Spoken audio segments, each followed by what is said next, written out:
Minister of Education, Youth and Information, Senator the Honorable Ruel Reid, speaks about achievements under his ministry.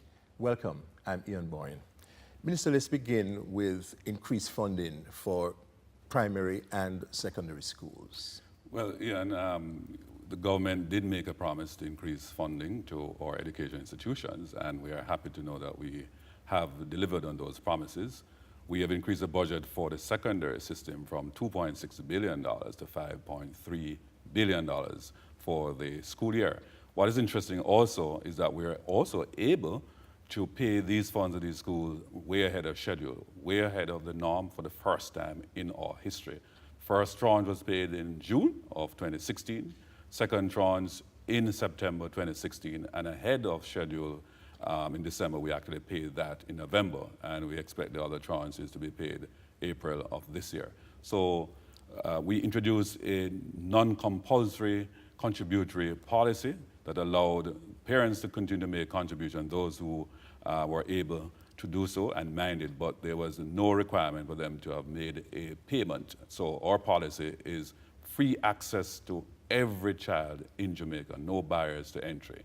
We are also able to increase funding to our primary schools by over 42% in terms of their regular grant. You've also heard about our increased allocation for PATH, so we are now on the program where our PATH students now are able to get 5 days of lunch. So, you know, we are very, very, very happy with our achievement in terms of the increased funding to our schools. And was the ministry also able to take up staff costs to do better in terms of dealing with the staff costing issues? Absolutely, and a number of those schools, you know, were forced to ask for contribution from parents previously under the auxiliary policy. What we did was to scan those schools and see where they had staff that were not on the establishment, and we took on the payment of those personnel and relieved those schools of the need to request funding. So overall, the schools are in a much stronger financial position than they have ever been before. How well did you do in terms of infrastructural development? Well, infrastructure, that was fantastic. It was a short time that we had to work, but credit to my team, we delivered on improving, upgrading infrastructure of over 200 schools that we were able to impact in that short period, spending over $709 million. We were able to take 34 schools that were on shift school off shift school. Shift system, yeah. 34. We only have 42 more left to be taken off within the next 3 years. So we've been doing very, very well on that score.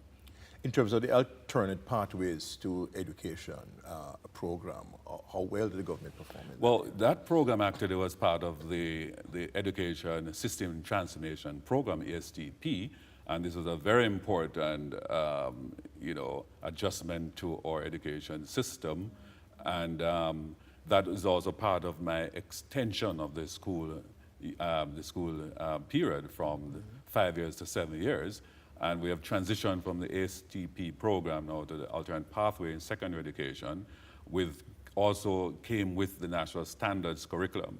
Because what that is seeking to do is to understand special needs, understand that each child is unique, and provide alternate pathways for those children to continue their education, whether they want to pursue the traditional educational opportunities or other programs. The CAP program, Minister. The CAP program, we rolled that out and expanded that in September. Over 7,600 students are now enrolled in that program. We have committed over $700 million this year for that program. We had a first graduation in December of over 1,000 students in that program, and they're doing extremely very well. And we have since then rolled out another program that is a continuation in terms of the high level, which is now moving through CAP to what we now call occupational degrees. And these degrees will allow them to have the specialist training so they can easier transition into the world of work.